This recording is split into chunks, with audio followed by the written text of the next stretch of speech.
Okay. So I've started doing some sub-assemblies. I have a lot of green stuff work to do, but some of these panels will be hidden via armor. Oh my. So there's some great big old armor panels that are going to go on ZOMs. I'm just gluing some small pieces together right now. Like his little helmet there. I do know that this goes right here. So I mean, he's looking like this is looking pretty intimidating right now as it is. So I mean, that goes there, but the helmet is something that I do love and I hate at the same time. Mainly because there is like next to no connection points right around the rim of the helmet. And there's like nothing in there. So it's, if I'm gluing this together, I have like one chance to get this said done properly. Because I mean, this head, it's still a fair, still a rather heavy piece.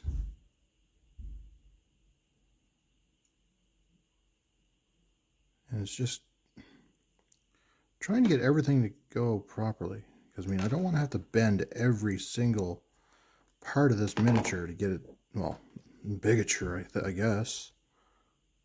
But I don't want to have to bend every single piece of it to get it to go right. Because these are rather thin. I feel that if I bend them too much, they will break off and I will not be able to fix these again. So I literally have like one shot to do this.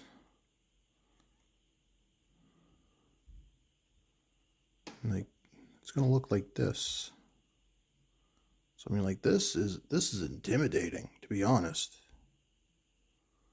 I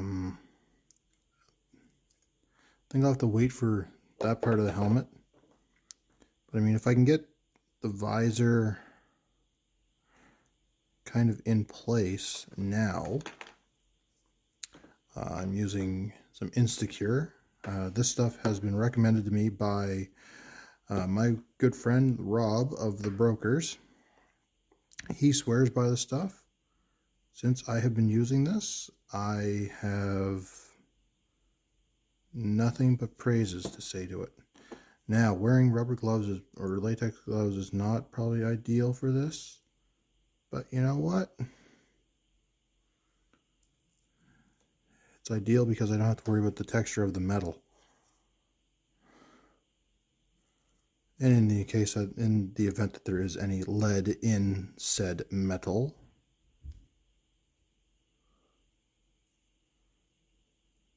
so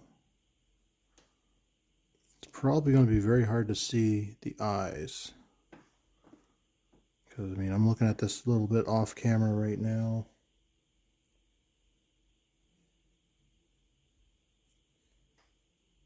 And while I could still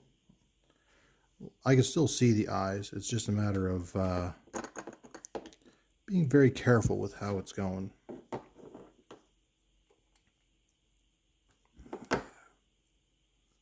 So as you can see,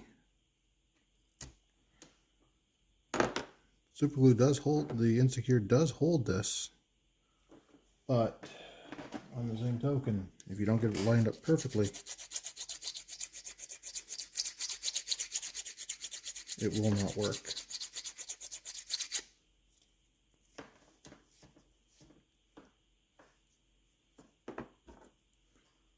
Just gonna see about filing this down. All I'm using here, I'm just using a emery board from the dollar store. I bought these in bulk a while ago, so I have a fair amount of them. But it's just enough to kind of rough up the edges and kind of smooth some things down.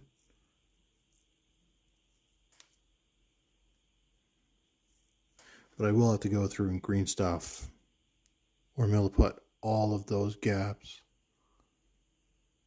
Like all of them.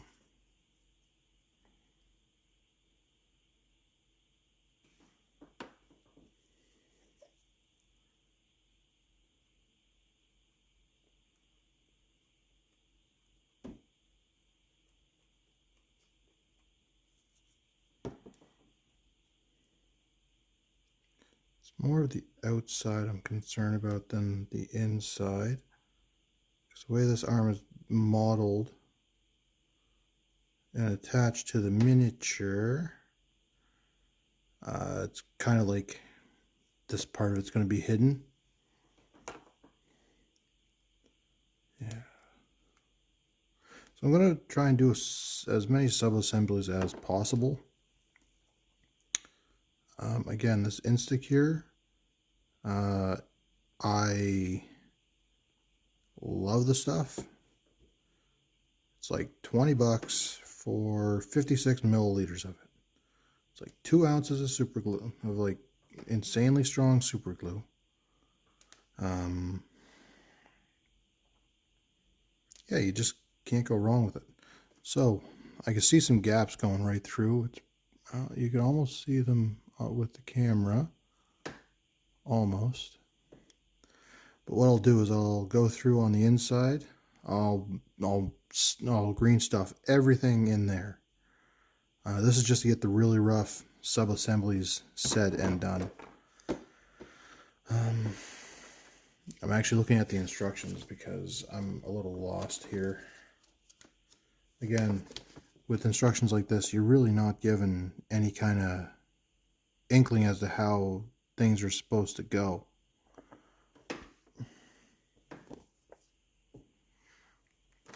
Like, I know the torso goes like this. I know this is how the torso goes.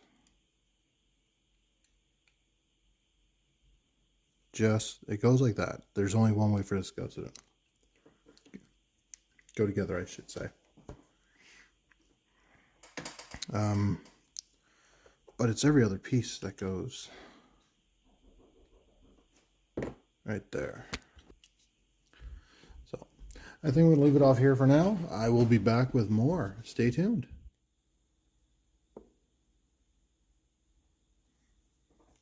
Okay. Let's get back to some sub-assemblies. So I've just, so off camera I glued this one together. It's just 2 halves there. This will give me a better idea as to how the rest of it's going to kind of sink into place. As you can tell, the legs are all one piece. Everything else is just gonna kind of flop on it, just like that. So I got to figure out a way to keep it there. I might go through the hassle putting a rod from there right up through the mini, but that will take a lot of measuring and everything else. But, I mean, as you can see, this is a very imposing size. This will be the biggest that I've ever tackled. That's not like a tank or a vehicle of some sorts.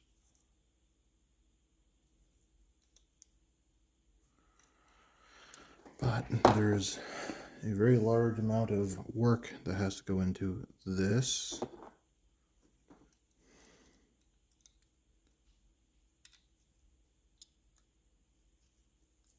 So you all get to see me fail at what I'm trying to do.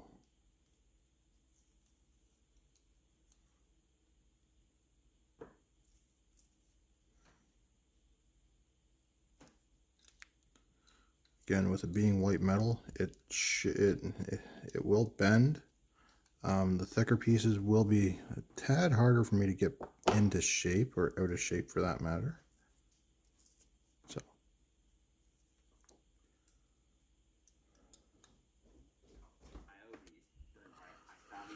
all right. So sub-assemblies are going pretty well. I have torso assembled. I do believe I'm gonna have to still green stuff everything before I can fully close it up.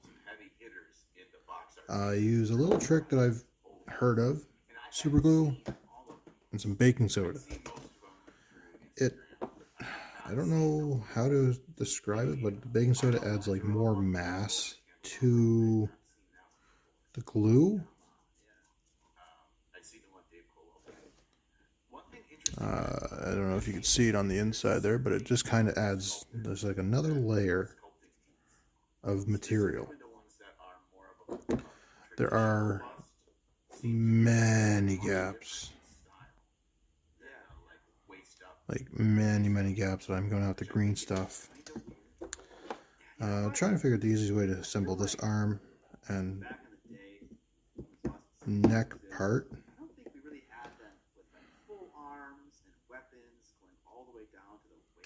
Like, I mean, I might be able to just trim off some more. Just kind of file it down a little bit here. If I go off camera, please forgive me. I'm new to this video making thing.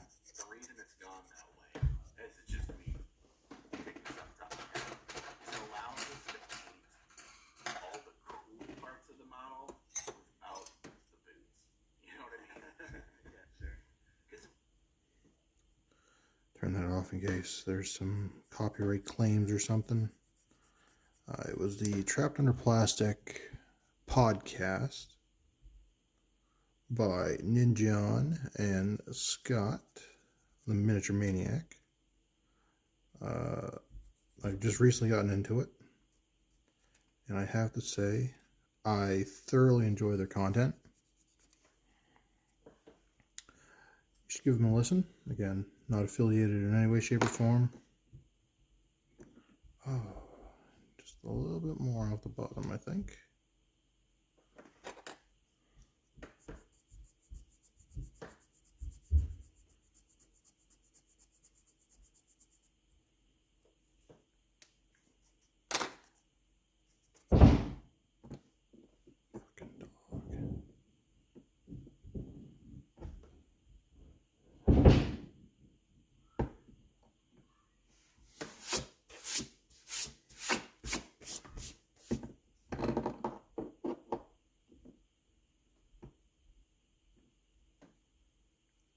What is stopping that from just slotting right in?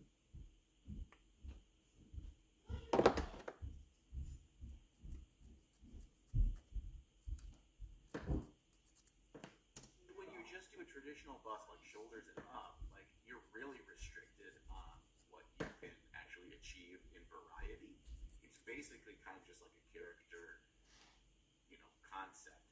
Whereas when you can go all the way down to the waist or even like mid-chest, like you can see much more of their outfit, you can see much more of an individual design and all that kind of cool stuff.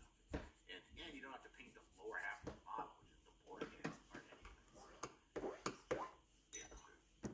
It also just makes it look bigger and better, It's so much cooler when it has like this like huge portion of the model to paint versus just like the shoulders and the head.